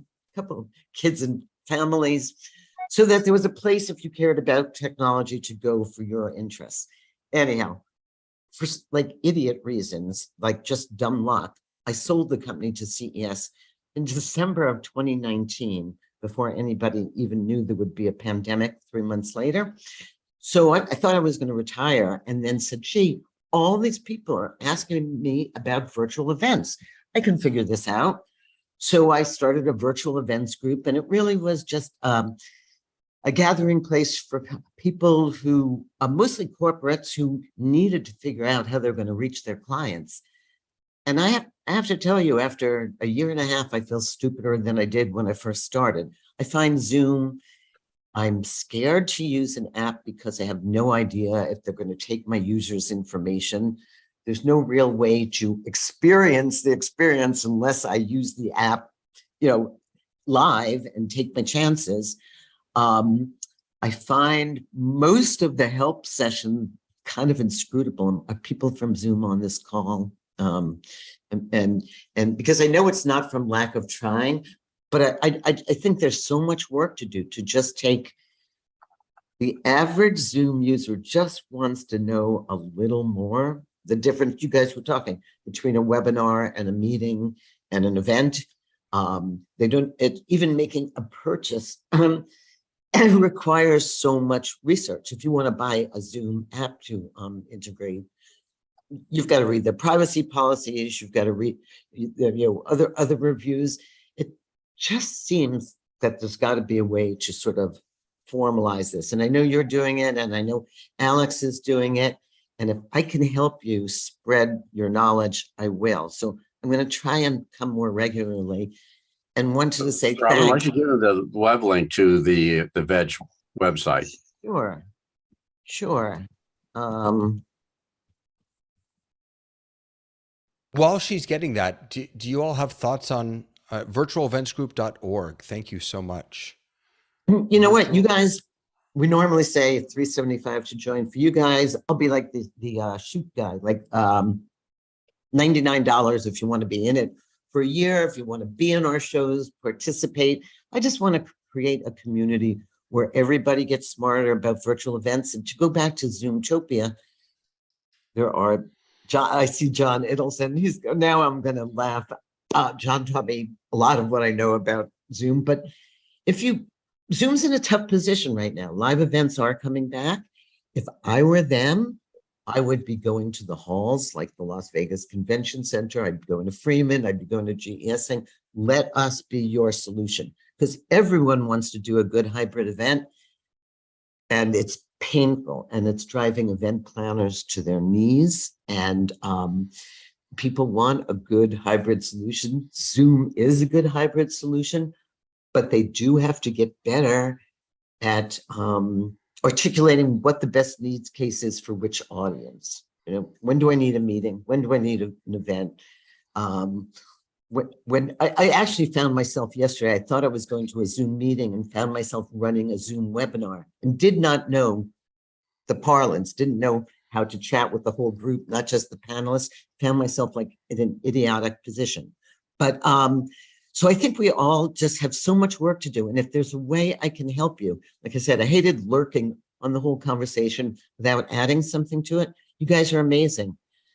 Camera, you know more than like, just, I'm sitting there taking notes on just the detail that you have spent time learning that we could help share with a larger audience. Amazing. What a gift to have you here. Thank you so much. Oh no, it's a gift to be here. Jeez, gosh. Well, Robin, I wasn't going to let you get away with saying you don't say much. I can't, I know. Well, all right. Now I'll just go for it all. I won the CTA Lifetime Achievement Award. So clearly my life is over, but right. But seriously, live events are struggling with the virtual component. Virtual is struggling with how to keep their value going. And I think we all have a lot of work to do. And when you read Zoom's release notes, my head started to spin round and round, as it does when I read most of Zoom's literature. So I think we could all like really help explain things. What do you think, if I could pick on you for a moment? So what is there a golden ticket? Is there a feature or a functionality that is not gonna fix everything, but that is just key to repairing this breach between virtual and on-site events that Zoom could add in that would make a real difference? I think it comes on the tech stack integration. So I think it's got to be a part of my live event, to the point of I can network with people at the live event. The people at the live event know who I am and what I'm interested in. Like, nobody's sort of crossed that silo. And actually what you see in a live event that's gone hybrid is you see a bunch of people sitting live in an event, staring at their phones, talking to the people online, which doesn't work either. And the other thing I think Zoom has to be careful of is there are new video conferencing systems that are going away from window boxes towards true video. And the extension of that is ultimately the metaverse. I do think we will have real events in the metaverse. We do now. When you say those other platforms, are you thinking of like spatial.chat or or things like that? I saw yeah. I just used Room 3D the other day, where it was literally, it's a video cutout overlay put on a screen, put on a beautiful background, whether you want a coffee shop or an auditorium. And so they're only transmitting the video. So it's got a light footprint. It's pretty fast. The eyes move when you move. You feel like, it still feels a little artificial, but it's going to get better really quickly. And so I kind of, Robin, last week on the Test Kitchen, they talked about ZoomISO, and Zoom really is moving towards the broadcasting. You could do lots of these things with the problems, which are the things that people want. I think the bigger problem about virtual and live events isn't fixable by Zoom. It's getting the culture to change. With the nameless group that I'm working with, they had a live training. They had 32 people live. They had 49 people remote, and they treated the remotes if they weren't there. I mean, they attempted to bring them in, but they were focusing on the people in the room. And I had to go, sort of saying, guys, think about this. Actually, more people were remote than the people were in the room. And play back the video of what it looked like if you were in the remote. And I did a little video recording of what was happening in the room. And you go, which place would you rather be? Where do you think the focus was? But they say, oh, we're chatting with the Zoomies. We take the pictures. And no, of course, I try to tell them they should do it as two separate events. But, I don't know if there's anything that Zoom can do within the platform. They could try to make chat better. They could do like Meccano with questions and answers. You could have hosts. There's all sorts of things you could do. But it's really getting the planners to think about, we've got this many people in the room, got this many people remote. How do you do it? And as simple as they could have had a speaker present in the room where the speaker gets full attention, and have that speaker follow up separately with the group, and then ping ponging and other things that would make the people remote feel maybe they got more. And, again, had nothing to do with the technology. Zoom could have done all of it. It had to do with, there were only so many people. They were there leading the workshop. I had to fight them to get the one person from the staff to be totally remote. The previous year, they had the person who was watching the remote group working in the room. And I said, you don't get the experience of what the remote people are. So they had a person who was totally remote. And that person was sending notes saying, this isn't working, that isn't working. But it's because, somebody would say a joke in the room, everybody would laugh, and the people remote went, what happened? So. No, there's definitely cultural and behavioral problems. Look at the sponsor issue. The fact that, in a live trade show, exhibitors, you go see them separately, and then you go to conferences separately. It doesn't work in a virtual setting. You need a way to Robin, bring. I want to introduce Grant. Who are you in the States now? Yeah. Hey, everyone. Yeah. Sorry, it's really noisy. I'm at the Durham Riley Airport in North Carolina on my way to Nashville, Tennessee. So it's the first time I've been able to experience Test Kitchen in the right time zone. So it's great to be here and fascinating conversation. Is it okay? Is my sound okay, or is it too loud? It's a little noisy, but what you say is worth a little bit of strain because you actually are making virtual groups work with some hybrid. Thank you. Yeah, I think that there's a couple of things that Zoom could do. There's some things, as you said, John, that they're particularly around chat and questions.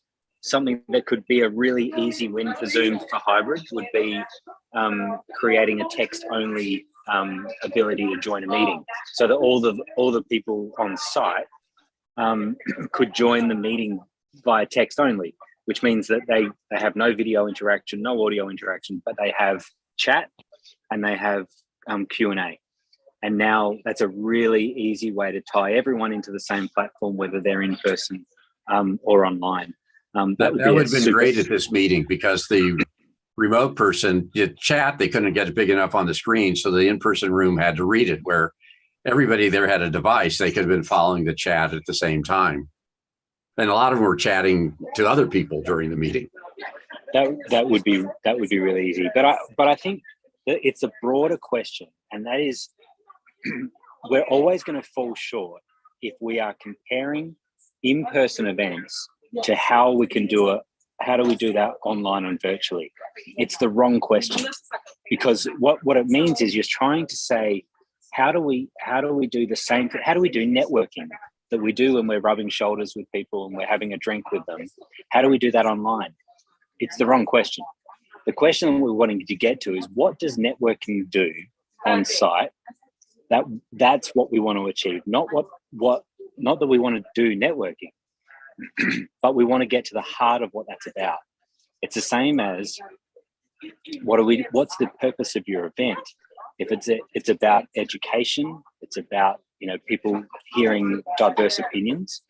Well, now we can start to get to a point where we're saying virtual can do this even better than you can in person. And that's more what we want to get to. What can we achieve virtually that is impossible in person?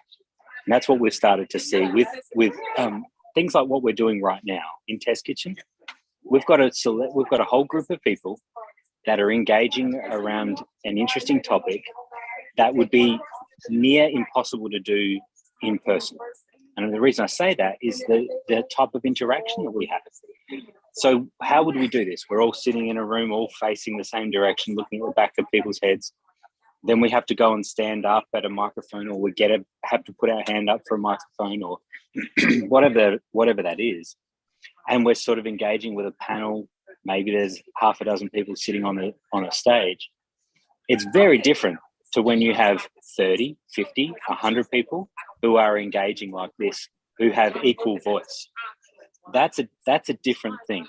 And when we start thinking, that's why I like meeting versus webinar. I like the idea of involving as many people in the same way than just having a few people that are able to speak and other people that that have a different experience. So that's what I'm always asking myself is, when it comes to vendors, we think, oh, well, how do we do a booth?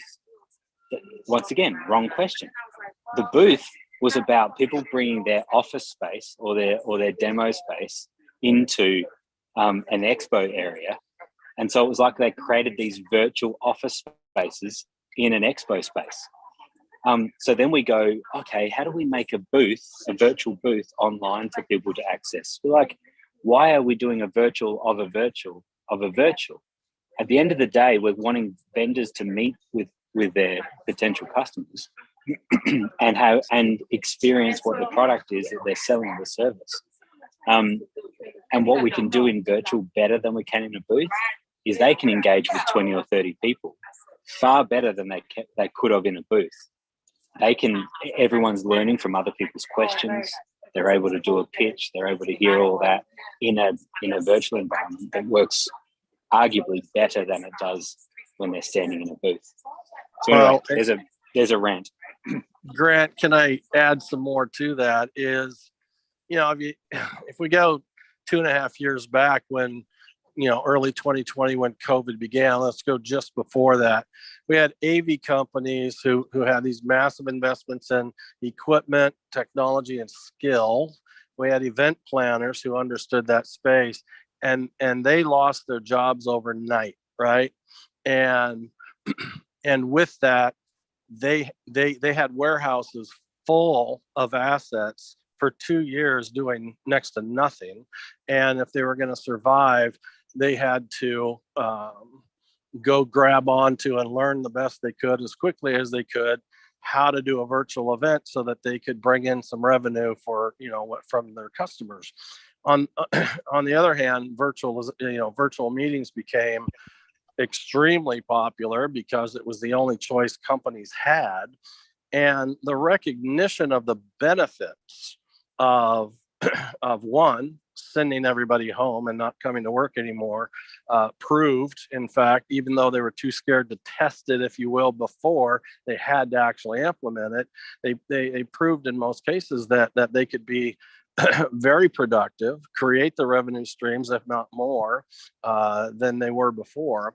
And then when the end came and COVID is mostly behind us, then all of a sudden everybody who's been aching to get that warehoused equipment back out into service so that they could be billable again at what they were really good at, part of me says, gosh, I wish it would have lasted 4 or 5 years so that they just could have become masters of the virtualization world versus still having this aching drive to get back out there as if the live events, in-person events were the only way to go. And what's happened, where we are right now is we're in this really painful state that the companies that were forced to go virtual to survive now realize the benefit of the worldwide audience. The customers recognize the benefits of, wow, we can learn and gain all that exposure without the expense of all those expense accounts of travel, hotel, food, entertainment, and so forth. But there's been very few people, Grant's a great example of it, who have really began to master the I almost want to say blending of them, but I'm just still not convinced that there's this perfect blend of in-person and virtual, where the effectiveness of a virtual gathering done right and well, and I think we rarely see it still, could be so much more attractive so I mean, you could send out an invite and have somebody join who didn't even know about the event within moments, right? Let alone, versus having to, get approval for expenses and travel and be gone from home and all those things. And so, it's one of those things that expo booth to me makes no sense when you have such a limited audience, compared to a virtual expo booth that you have the absolute potential of this massive audience that would, could, and should be very hard to serve, if you will, because of the volume of individuals who would come with interest from around the world. And, I think Zoom is doing a lot of things right in the sense that I could speak to the world right now in multiple languages with the translations that they've got going on in captioning and the whole bit. And so, for me to be able to speak a single language and have it literally delivered to multiple languages live is extremely powerful. So I think we're in a struggle that AV companies want to get back to AV for the events, the event planners want to get back to, but they're in a pickle because the customer now is saying, yes, we want to go live in person, but we don't want to give up the virtual because they learned the extreme benefit of it. Yeah, I completely agree. And I think it's important for us to remember that the events industry is not finite. It's not, there hasn't been a limited amount of events that you can do. And so now you have to decide whether it's whether it's in person or it's virtual or it's hybrid. You can do more events, particularly with virtual. You've got more opportunity. And I don't think in person is or should go away. In-person events serve a really important purpose, but I think they can become more exclusive. I think they can be, and that's the advantage of not making it hybrid, is that here is a moment in time that whoever is here in the room is supposed to be here in the room, and we are going to journey with these people now. We're not recording it. There are no cameras. This is an experience that we're having between the people that have arrived here, and that is an exclusive, special experience that happens then. And then some of that content could potentially get reused for an online event or, depending on how that all works. But then larger online events that reach more people, that get more of a conversation going. But there's always a place for those golf, we talk about it, or the corporate events and medical events and things that go to golf resorts, right? There's still a massive place for that. You're not going to do a virtual golf tournament and sitting at the bar with someone or whatever, and don't try to. But I think that can be, there's still a place for AV companies executing those events really well for the 300-400 people that might come. I think that's a great number. That size is a really good number. When you go into 5,000, 10,000 people, it's a very different thing. And so, to your point around hybrid, we're seeing what Tony Robbins is doing with having 1,000 people in a studio and then having 15,000 people online or more. I think they've done some good things, like they've prioritized cameras. They've put cameras downstage center for Tony to speak right into. They've prioritized the online audience experience over the people in person. But what happens there is, so often we see the opposite. Often we see, as John said, where the hybrid audience is they're sitting at the kiddie table, or they're the people that are the second-rate attendees, and they get a worse experience. That's the normal thing that happens because we prioritize the people in person. Grant, let me just interrupt for 1 second. So we have the Jewish high holidays coming up next week, and in synagogues all over the country, they're struggling with what you just said, that we are hardwired to be attracted, to pay attention to the human beings, the warm-blooded human beings that are in the room. And so they've now spent, religious communities all over the country, all over the world, have spent thousands, tens of thousands of dollars in all of this technology that they're not fully going to be taking advantage of because of that perceived disconnect between us and our online communities. And so part of the challenge here, I think, is squarely in Zoom's court to continue to innovate, to come up with better tools.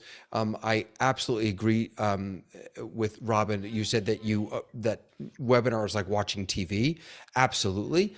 So they need to create the tools as they're doing. We then need to learn how to use them and get over that hump of paying more attention, of creating a second class experience, as you were saying, Grant.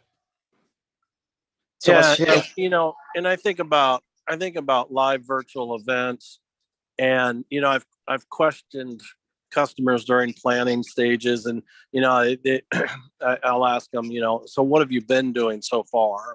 And you know, they'll tout, oh, we had, you know, 60 people show up and so forth, and you know, this point can be made both ways, and it is, what if I share that the value isn't the 60 people who showed up, it's the longevity of how you market, make available, depending on the content and what was delivered, for the long term, right? So how does it continue to live?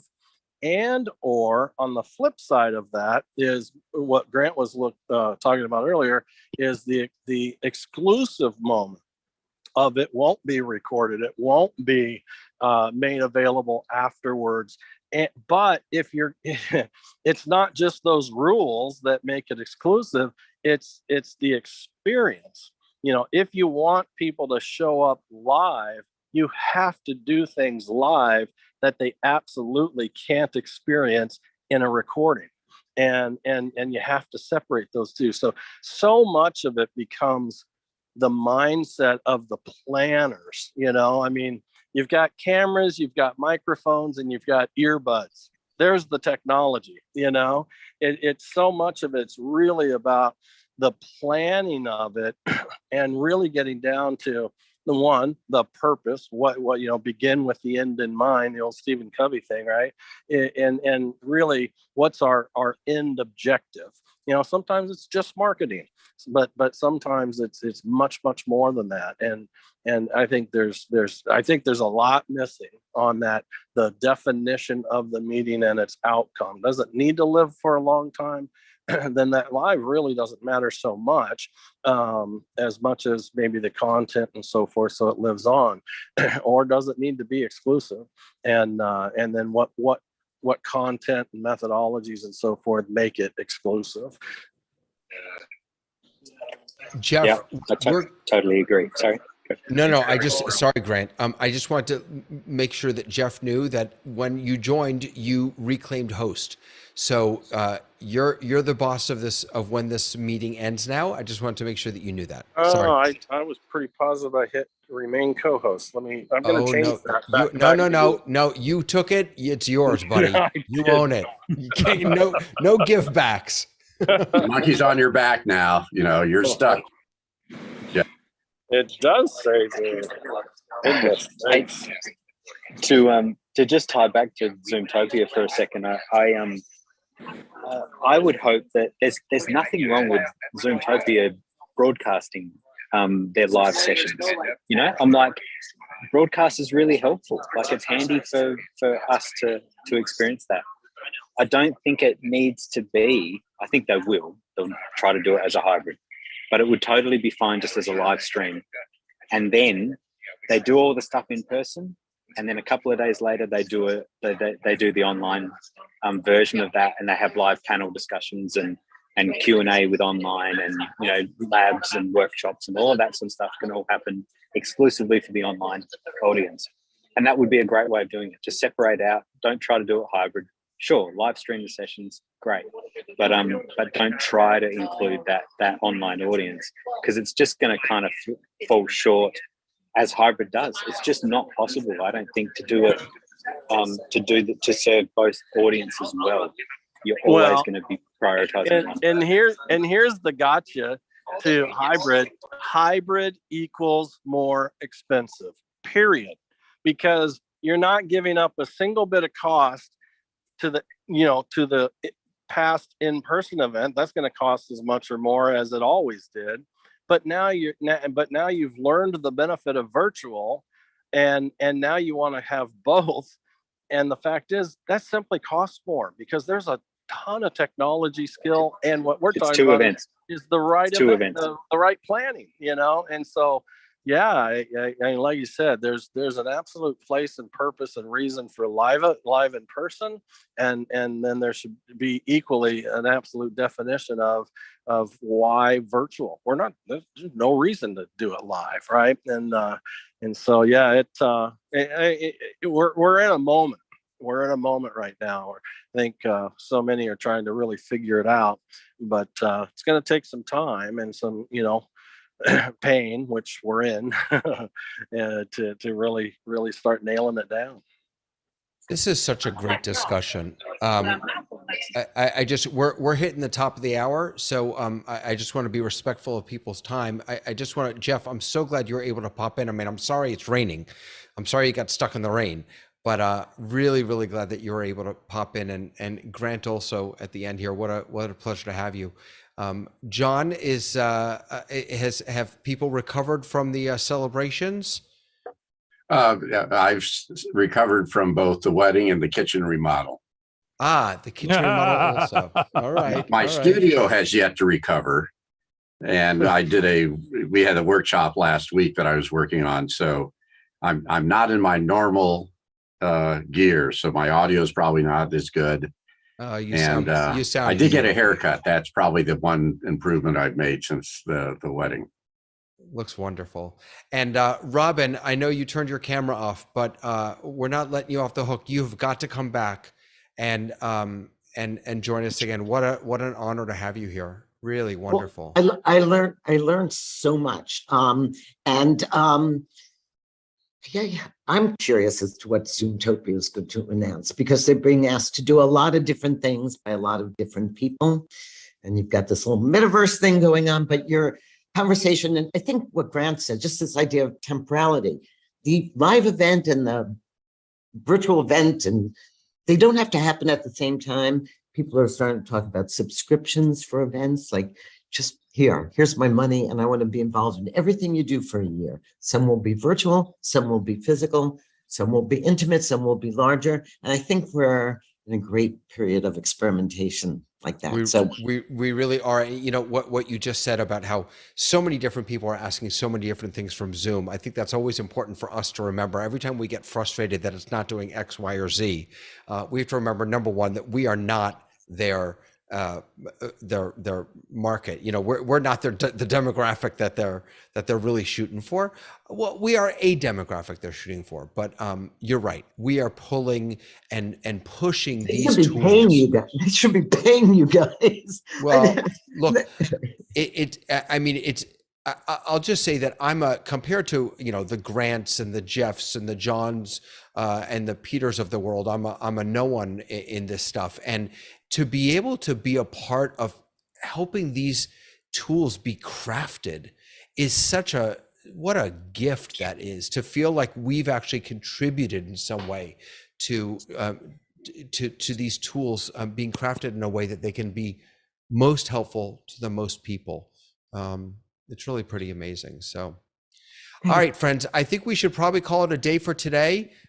Jeff, be safe in all of your travels. And thank you everyone for joining us. And Grant, welcome to the continental United States. Good to have you here.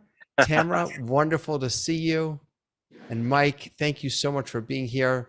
I think, is Frank still here? Frank was really helpful with a whole bunch of the testing. So thank you for all that. And David, thank you for stepping up while I have these Friday commitments, and I'll be back, but thanks so much for stepping in and keeping this thing going. It's been a great pleasure and an honor to have this community just build and not necessarily in numbers, but in strengths. I mean, we are made up of 1,100 members that are from 82 different countries, and it continues to grow, but it's not about the size. It's the quality of these intimate get-togethers and really figuring things out and contributing. So I really appreciate you. Thanks. Absolutely. All right, guys, have a lovely weekend, everyone. We'll see you next week on the Test Kitchen. Bye. Good holidays, Dave.